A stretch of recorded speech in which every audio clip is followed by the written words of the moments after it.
दोस्तों, देश में चल क्या रहा है? महिला पहलवानों को सड़कों पर घसीटा जा रहा है। यौन शोषण का आरोपी पुलिस की गिरफ्त में नहीं, संरक्षण में है। एक महिला को उसका साथी सरे बाजार चाकू से गोद डालता है और पब्लिक में कोई उसको रोकने की भी कोशिश नहीं करता। ओडिशा के बालासोर में एक ट्रेन दूसरी ट्रेन से टकराती है और तीसरी ट्रेन दूसरी पे चढ़ जाती है।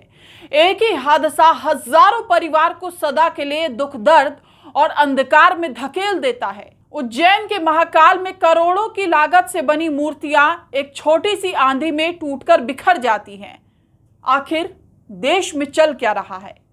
हर एक घटना अपने आप में सरकार को हिला देने वाली है, पर सरकार मौन, सवाल पूछने वाले भी मौन। एक एक कर आपको इन घटनाओं के बारे में बताते हैं कि कैसे ये घटनाएं सरकार को कटघरे में खड़ा कर रही हैं। बालासोर में हुए ट्रेन हादसे में सैकड़ों लोग मारे गए और हजारों लोग अभी अस्पताल में भर्ती हैं। रेल मंत्री का कहना है कि जांच पूरी हो गई और आरोपियों की पहचान भी हो गई, तो प्रधानमंत्री जी का कहना है दोषियों को बख्शा नहीं जाएगा। लेकिन अगर ये कहा जाए कि कुछ लोगों को बलि का बकरा बना के सरकार अपना पल्ला झाड़ लेगी, तो ये गलत भी नहीं होगा। जब से यह हादसा हुआ है तब से आप भी कई रिपोर्ट का जिक्र सुन चुके होंगे, चाहे वो कैग की हो या फिर दक्षिण पश्चिम रेलवे की रिपोर्ट। तमाम तरह की रिपोर्ट मार्केट में चल रही है, पर क्या सरकार की कोई जिम्मेदारी नहीं बनती है कि देश को बताए यह हादसा हुआ तो हुआ कैसे, कौन दोषी है, किसको सजा मिले? पर नहीं, हम नहीं बोलेंगे। अब आते हैं देश के पहलवानों पर।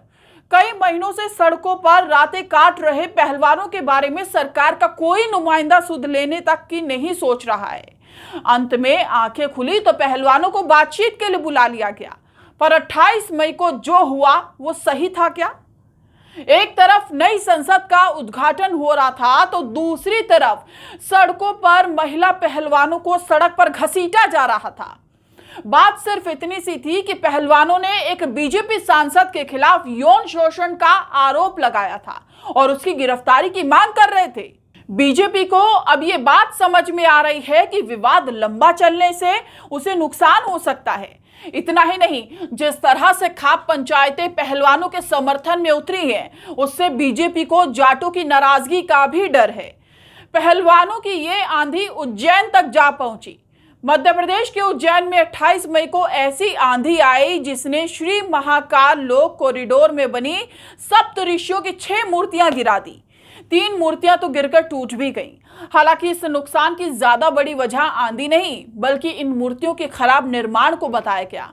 10 से 25 फीट ऊंची मूर्तियों को फाइबर रेनफोर्स प्लास्टिक यानी कि FRP से बनाया गया था। ऐसी मूर्ति को मजबूती देने के लिए अंदर सरिये लगाने होते हैं, लेकिन मूर्तियां खोखली थी। अब आते हैं साक्षी मर्डर केस पर। 16 साल की साक्षी का सरेराह मर्डर हो जाता है और दिल्ली देखती रहती है। क्या यह घटना कानून व्यवस्था की पोल नहीं खोलती? कैसे एक लड़के में इतनी हिम्मत आ गई है कि सरेराह एक 16 साल की लड़की को चाकू से गोद दिया?